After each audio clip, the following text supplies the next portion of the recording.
ಬಂಧುಗಳೇ, ಹೇಗಿದ್ದೀರಿ ಎಲ್ಲರೂ? ಓಂ ನಮಃ ಶಿವಾಯದ ಮತ್ತೊಂದು ವಿಡಿಯೋಗೆ ನಿಮ್ಮೆಲ್ಲರಿಗೂ ಸ್ವಾಗತ. ಯಾರ್ಯಾರು ನನ್ನ ಚಾನೆಲ್ನ ಸಬ್ಸ್ಕ್ರೈಬ್ ಮಾಡಿಲ್ಲ ದಯವಿಟ್ಟು ಸಬ್ಸ್ಕ್ರೈಬ್ ಮಾಡಿ. ಹಾಗೆ ಯಾರ್ಯಾರು ನನ್ನ ಚಾನೆಲ್ನ ಹೊಸದಾಗಿ ನೋಡ್ತಾ ಇದ್ದೀರಾ ಅವರು ಕೂಡ ನನ್ನ ಚಾನೆಲ್ನ ಸಬ್ಸ್ಕ್ರೈಬ್ ಮಾಡಿ. ಇವತ್ತಿನ ವಿಡಿಯೋದಲ್ಲಿ ನಾವೆಲ್ಲರೂ ಇಷ್ಟಪಡುವಂತಹ, ನಾವು ಮಾತ್ರ ಅಲ್ಲ ಚಿಕ್ಕವರಿಂದ ಹಿಡಿದು ದೊಡ್ಡವರವರೆಗೂ ಇಷ್ಟಪಡುವಂತಹ ನಮ್ಮ ರಾಯರ ಬಗ್ಗೆ ಅಂದರೆ ರಾಘವೇಂದ್ರ ಸ್ವಾಮಿಯ ಬಗ್ಗೆ ಒಂದು ವಿಡಿಯೋ ಮಾಡ್ತಾಯಿದ್ದೀನಿ. ವಿಡಿಯೋ ಏನಂದರೆ, ರಾಘವೇಂದ್ರ ಸ್ವಾಮಿಯ ಪತ್ನಿಯೇ ಪಿಶಾಚಿಯಾಗಿದ್ದು ಯಾಕೆ, ಹಾಗೆಯೇ ರಾಘವೇಂದ್ರ ಸ್ವಾಮಿಯೇ ಪತ್ನಿ ಅವರ ಜೊತೆ ಇರಲು ಒಪ್ಪದೆ ಬಾವಿಗೆ ಹಾರಿ ಆತ್ಮಹತ್ಯೆ ಮಾಡಿಕೊಂಡಿದ್ದಾದರೂ ಯಾಕೆ, ರಾಘವೇಂದ್ರ ಸ್ವಾಮಿ ಅಂತಹ ತಪ್ಪನ್ನು ಏನು ಮಾಡಿದರು, ಅಷ್ಟಕ್ಕೂ ಅವರ ಪತ್ನಿ ಪಿಶಾಚಿಯಾಗಿ ಅವರ ಮುಂದೆ ಬಂದಾಗ ಅವರು ಮಾಡಿದ್ದಾದರೂ ಏನು ಎನ್ನುವಂತಹ ಈ ಒಂದು ಅಚ್ಚರಿಯ ಸಂಗತಿಯನ್ನು ನಾನು ನಿಮ್ಮ ಮುಂದೆ ಹೇಳ್ತಾ ಇದ್ದೀನಿ. ರಾಘವೇಂದ್ರ ಸ್ವಾಮಿಯವರ ನಿಜವಾದ ಹೆಸರು ವೆಂಕಟನಾಥ, ಅವರ ಪತ್ನಿಯ ಹೆಸರು ಸರಸ್ವತಿ. ರಾಘವೇಂದ್ರ ಸ್ವಾಮಿಗಳು ಅಂದರೆ ವೆಂಕಟನಾಥರು ಬಾಲ್ಯದಲ್ಲಿಯೇ ಬುದ್ಧಿವಂತ ಬಾಲಕನಾಗಿದ್ದರು. ಅವರು ತಂದೆಯನ್ನು ಚಿಕ್ಕ ವಯಸ್ಸಿನಲ್ಲೇ ಕಳೆದುಕೊಂಡರು. ಹಾಗೆ ಅವರ ಮನೆಯ ಜವಾಬ್ದಾರಿಯನ್ನೆಲ್ಲ ರಾಘವೇಂದ್ರ ಸ್ವಾಮಿಯ ಅಣ್ಣನಾದ ಗುರುರಾಜನ ಮೇಲೆ ಬೀಳುತ್ತೆ.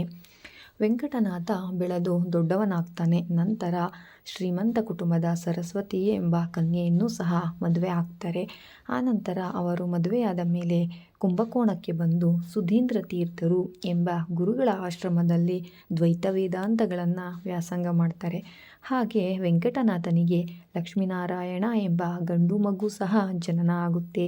ಆ ಸಮಯದಲ್ಲಿ ಅವರ ಆರ್ಥಿಕ ಪರಿಸ್ಥಿತಿ ಅಷ್ಟು ಚೆನ್ನಾಗಿರಲ್ಲ. ಎಷ್ಟೋ ಬಾರಿ ತಮ್ಮ ಹೆಂಡತಿ ಹಾಗೂ ಮಗುವಿನ ಜೊತೆ ತಿನ್ನಲು ಸಹ ಆಹಾರ ಇಲ್ಲದೆ ಉಪವಾಸ ಇರುವಂತಹ ಪರಿಸ್ಥಿತಿಯೂ ಸಹ ಅವರಿಗೆ ಇರ್ತಾ ಇತ್ತು. ಅಂತಹ ಪರಿಸ್ಥಿತಿಯಲ್ಲೂ ಸಹ ಅವರು ದೇವರ ಮೇಲಿನ ನಂಬಿಕೆಯನ್ನು ಎಂದೂ ಸಹ ಕಳೆದುಕೊಳ್ಳಲಿಲ್ಲ.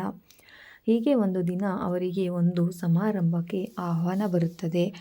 ಅವರು ಅವರ ಹೆಂಡತಿ ಮತ್ತು ಮಗನೊಂದಿಗೆ ಆ ಸಮಾರಂಭಕ್ಕೆ ಹೋಗ್ತಾರೆ.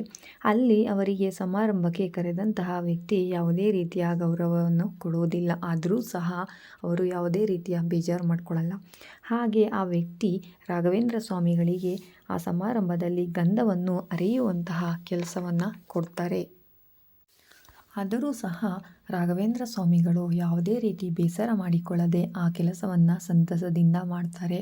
ಅವರು ಗಂಧವನ್ನು ತೇಯುವ ಸಮಯದಲ್ಲಿ ಅಗ್ನಿಸ್ತುತವನ್ನು ಪಠಿಸುತ್ತಾ ತೇಯುತ್ತಾರೆ. ನಂತರ ಆ ಗಂಧದ ಲೇಪನವನ್ನು ಅಲ್ಲಿಗೆ ಬಂದಿರುವಂತಹ ಅತಿಥಿಗಳೆಲ್ಲರೂ ಸಹ ಮೈಗೆಲ್ಲ ಹಚ್ಚಿಕೊಳ್ಳುತ್ತಾರೆ. ಆ ಅತಿಥಿಗಳೆಲ್ಲರೂ ಆ ಗಂಧದ ಲೇಪನವನ್ನು ಮೈಗೆ ಹಚ್ಚಿಕೊಂಡ ನಂತರ ಅವರಿಗೆ ಮೈಯೆಲ್ಲ ಉರಿಯಲು ಶುರುವಾಗುತ್ತೆ. ಇದನ್ನು ರಾಘವೇಂದ್ರ ಸ್ವಾಮಿಗಳಿಗೆ ಹೇಳಿದಾಗ ಅವರು ಮತ್ತೊಮ್ಮೆ ಗಂಧದ ಲೇಪನವನ್ನು ವೈದ್ಯಕೀಯ ಸ್ತುತವನ್ನು ಪಠಿಸುತ್ತಾ ತೇಯುತ್ತಾರೆ. ಈ ವೈದ್ಯಕೀಯ ಸ್ತುತವನ್ನು ಪಠಿಸುತ್ತಾ ತೇದಂತಹ ಗಂಧವನ್ನು ಅಲ್ಲಿರುವಂತಹ ಜನರೆಲ್ಲರೂ ಹಚ್ಚಿಕೊಂಡಾಗ ಅವರಿಗೆ ಮೈಯುರಿ ಕಡಿಮೆಯಾಗುತ್ತದೆ. ಅಲ್ಲಿರುವಂಥವರೆಲ್ಲರೂ ಸಹ ತಮ್ಮ ತಪ್ಪಿನ ಅರಿವಾಗಿ ವೆಂಕಟನಾಥನ ಅಂದರೆ ರಾಘವೇಂದ್ರ ಸ್ವಾಮಿಯ ಬಳಿ ಹೋಗಿ ಕ್ಷಮೆ ಕೇಳುತ್ತಾರೆ. ನಂತರ ಈ ವಿಚಾರ ವೆಂಕಟನಾಥನ ಗುರುಗಳಿಗೂ ಸಹ ತಿಳಿಯುತ್ತೆ. ಅಂದರೆ ಅವರ ಗುರುಗಳಾದಂತಹ ಸುಧೀಂದ್ರ ತೀರ್ಥರಿಗೂ ಸಹ ತಿಳಿಯುತ್ತೆ. ಈ ವಿಷಯವನ್ನು ತಿಳಿದ ಸುಧೀಂದ್ರ ತೀರ್ಥರು ವೆಂಕಟನಾಥನ ಪವಾಡವನ್ನು ತಿಳಿದು ಆಶ್ಚರ್ಯಪಡುತ್ತಾರೆ. ಸುಧೀಂದ್ರ ತೀರ್ಥರು ವೆಂಕಟನಾಥನನ್ನು ಅಂದರೆ ಮಠಕ್ಕೆ ಕರೆಸಿ ಹೇಳುತ್ತಾರೆ, ನಾನು ಈ ದೇಹವನ್ನು ತ್ಯಜಿಸುತ್ತಿದ್ದೇನೆ. ಆದ್ದರಿಂದ ಇನ್ನು ಮುಂದೆ ಈ ಮಠದ ಜವಾಬ್ದಾರಿಯನ್ನು ನೀನೇ ವಹಿಸಿಕೋ ಎಂದು ಹೇಳುತ್ತಾರೆ. ನೀನು ಸನ್ಯಾಸತ್ವವನ್ನು ಸ್ವೀಕರಿಸಿ ಈ ಮಠದ ಪೀಠವನ್ನು ಅಲಂಕರಿಸು ಎಂದು ಸಹ ಹೇಳುತ್ತಾರೆ. ಆಗ ವೆಂಕಟನಾಥರು ತಮ್ಮ ಪತ್ನಿ ಮತ್ತು ಮಗುವಿನ ಬಗ್ಗೆ ಯೋಚಿಸಿ ತಿರಸ್ಕರಿಸುತ್ತಾರೆ. ಆಗ ಸುಧೀಂದ್ರ ತೀರ್ಥರು ವೆಂಕಟನಾಥನಿಗೆ ನೀನೇ ಈ ಮಠದ ಪೀಠಾಧಿಪತಿಯಾಗಬೇಕೆಂದು ಸ್ವತಃ ಭಗವಂತನೇ ಕನಸಿನಲ್ಲಿ ಬಂದು ಹೇಳುತ್ತಿದ್ದಾರೆ. ಆದ್ದರಿಂದ ನೀನು ಇದನ್ನು ಸ್ವೀಕರಿಸಲೇಬೇಕು ಎಂದು ಹೇಳಿದರೂ ಸಹ ವೆಂಕಟನಾಥ ಸುಧೀಂದ್ರ ತೀರ್ಥರ ಮಾತನ್ನು ಒಪ್ಪುವುದಿಲ್ಲ. ನಂತರ ವೆಂಕಟನಾಥನು ಮನೆಗೆ ಹೋಗಿ ಮಲಗಿದಾಗ ಸ್ವತಃ ಸರಸ್ವತಿ ದೇವಿಯೇ ಬಂದು ವೆಂಕಟನಾಥನ ಕನಸಿನಲ್ಲಿ, ವೆಂಕಟನಾಥ, ನೀನು ಈ ಭೂಮಿಗೆ ಬಂದಿರುವುದು ಕೇವಲ ನಿನ್ನ ಹೆಂಡತಿ ಮತ್ತು ಮಗುವನ್ನು ನೋಡಿಕೊಳ್ಳುವುದಕ್ಕಲ್ಲ. ನೀನು ಬಂದಿರುವುದು ಲಕ್ಷಾಂತರ ಕೋಟಿ ಜನರ ನೋವನ್ನು ನೀಗಿಸುವುದಕ್ಕೆ, ಅವರ ಕಣ್ಣೀರನ್ನು ಒರೆಸುವುದಕ್ಕೆ. ಆದ್ದರಿಂದ ನೀನು ಸನ್ಯಾಸತ್ವವನ್ನು ಸ್ವೀಕರಿಸಲೇಬೇಕೆಂದು ಆಜ್ಞೆ ಮಾಡುತ್ತಾಳೆ. ನಂತರ ವೆಂಕಟನಾಥರು ಸನ್ಯಾಸಿಯಾಗಲು ಒಪ್ಪಿಕೊಳ್ಳುತ್ತಾರೆ. ಆನಂತರ ವೆಂಕಟನಾಥರು ಹೇಗಾದರೂ ಮಾಡಿ ಈ ವಿಷಯವನ್ನು ತಮ್ಮ ಪತ್ನಿಗೆ ತಿಳಿಸಲು ಬಯಸುತ್ತಾರೆ. ತಮ್ಮ ಪತ್ನಿ ಸರಸ್ವತಿಗೆ ಈ ವಿಷಯವನ್ನು ಹೇಗಾದರೂ ಮಾಡಿ ತಿಳಿಸಲೇಬೇಕೆಂದು ತಮ್ಮ ಪತ್ನಿಯನ್ನು ಕರೆದು ಹೇಳುತ್ತಾರೆ. ಸರಸ್ವತಿ, ಧನ ಬಂದರೆ ದರಿದ್ರ ಹೋಗುತ್ತದೆ, ಹಾಗೆ ಸನ್ಯಾಸತ್ವ ಬಂದರೆ ಸಂಸಾರವೇ ಹೋಗುತ್ತದೆ ಅಲ್ಲವೇ ಎಂದು ಕೇಳುತ್ತಾರೆ. ಅವರ ಪತ್ನಿ ಸರಸ್ವತಿ ಏನಿರ್ತಾರೆ, ಅವರು ಏನು ಹೇಳುತ್ತಿದ್ದೀರಿ ಎಂದು ಗಾಬರಿಯಿಂದ ಕೇಳುತ್ತಾರೆ. ಆಗ ವೆಂಕಟನಾಥರು, ನಾನು ಸನ್ಯಾಸಿಯಾಗಲು ಆಜ್ಞೆ ಬಂದಿದೆ, ಆದ್ದರಿಂದ ನಾನು ಸನ್ಯಾಸತ್ವ ಸ್ವೀಕರಿಸುತ್ತಿದ್ದೇನೆ ಎಂದು ಹೇಳುತ್ತಿದ್ದೇನೆ ಎಂದು ಸರಸ್ವತಿಗೆ ಹೇಳುತ್ತಾರೆ. ಆಗ ಅವರ ಪತ್ನಿ ಸರಸ್ವತಿ, ಬೇಡ, ನೀವು ಸನ್ಯಾಸಿಯಾಗುವಂತಹ ತಪ್ಪು ನಾನು ಏನು ಮಾಡಿದ್ದೇನೆ ಎಂದು ಕೇಳುತ್ತಾರೆ. ಇದು ನ್ಯಾಯವಲ್ಲ ಎಂದೂ ಸಹ ಹೇಳಿ ಹೊರಟು ಹೋಗುತ್ತಾರೆ. ನಂತರ ತಮ್ಮ ಗುರುಗಳಾದ ಸುಧೀಂದ್ರ ತೀರ್ಥರ ಬಳಿಗೆ ಹೋಗಿ ವೆಂಕಟನಾಥರು ಸನ್ಯಾಸತ್ವ ಸ್ವೀಕರಿಸಲು ನಾನು ಒಪ್ಪಿಕೊಂಡಿದ್ದೇನೆ ಎಂದೂ ಸಹ ಹೇಳುತ್ತಾರೆ. ಆನಂತರ ಸುಧೀಂದ್ರ ತೀರ್ಥರ ಸಮ್ಮುಖದಲ್ಲೇ ಅವರಿಗೆ ಸನ್ಯಾಸತ್ವ ಸ್ವೀಕರಿಸಿ ಅವರು ರಾಘವೇಂದ್ರ ಸ್ವಾಮಿಗಳು ಎಂದು ಸಹ ನಾಮಾಂಕಿತರಾಗುತ್ತಾರೆ. ಈ ವಿಷಯವನ್ನು ತಿಳಿದಂತಹ ವೆಂಕಟನಾಥರ ಪತ್ನಿ ಸರಸ್ವತಿಯು ತುಂಬ ಅಳುತ್ತಾರೆ. ನನ್ನ ದೇಹ, ನಾನು ಇರುವುದು ನನ್ನ ಪತ್ನಿಯ ಸೇವೆ ಮಾಡೋದಕ್ಕೋಸ್ಕರ, ಆದರೆ ಅವರು ಸನ್ಯಾಸತ್ವ ಸ್ವೀಕರಿಸಿದ್ದಾರೆ, ನಾನು ಇನ್ನು ಯಾರಿಗೆ ಸೇವೆ ಮಾಡಬೇಕು? ನನ್ನ ದೇಹ, ನನ್ನ ಜೀವ ಇರುವುದಾದರೂ ಯಾವುದಕ್ಕೆ ಎಂದು ಚಿಕ್ಕ ಮಗು ಇದ್ದರೂ ಸಹ ಅದನ್ನು ಯೋಚಿಸದೆ ಹೋಗಿ ಅವರು ಅಲ್ಲಿರುವಂತಹ ಬಾವಿಗೆ ಹಾರಿ ಆತ್ಮಹತ್ಯೆ ಮಾಡಿಕೊಳ್ಳುತ್ತಾರೆ. ಆ ಮಗು ಅನಾಥವಾಗುತ್ತದೆ.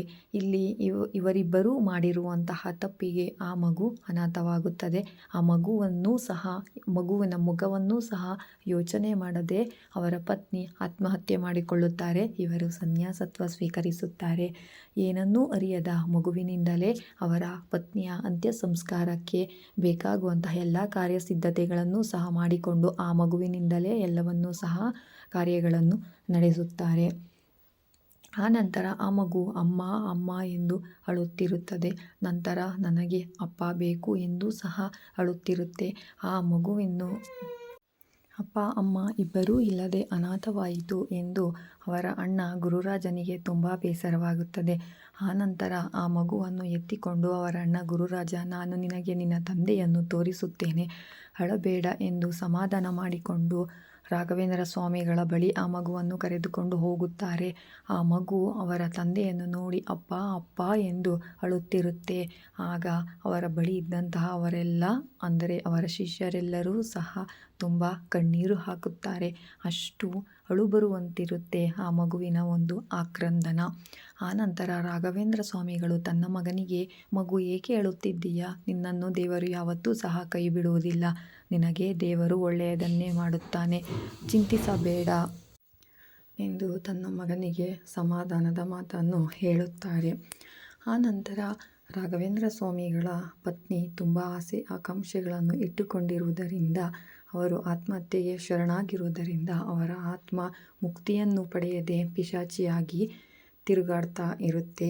ಹೀಗೆ ಈ ವಿಷಯ ತಿಳಿದು ಅವರು ತುಂಬ ಬೇಸರ ವ್ಯಕ್ತಪಡಿಸುತ್ತಾರೆ. ಹೇಗೆಂದರೆ, ಒಮ್ಮೆಯ ಸರಸ್ವತಿಗೆ, ಅಂದರೆ ರಾಘವೇಂದ್ರ ಸ್ವಾಮಿಗಳ ಪತ್ನಿಗೆ ಅವರ ಪತಿಯನ್ನು ನೋಡುವಂತಹ ಆಸೆಯಾಗಿ ಅವರ ಮುಂದೆ ಬರುತ್ತಾರೆ.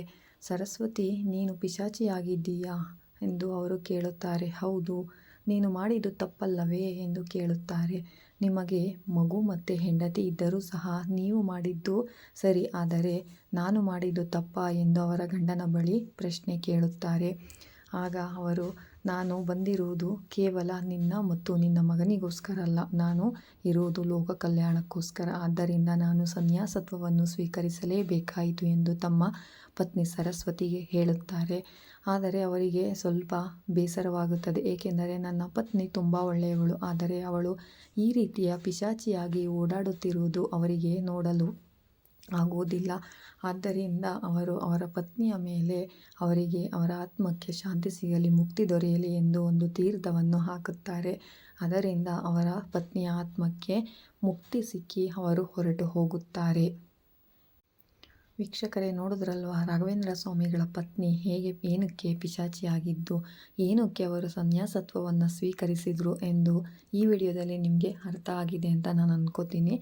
ನನ್ನ ವಿಡಿಯೋನ ಇಲ್ಲಿವರೆಗೂ ನೋಡಿದ್ದಕ್ಕೆ ನಿಮ್ಮೆಲ್ರಿಗೂ ಸಹ ಧನ್ಯವಾದಗಳು.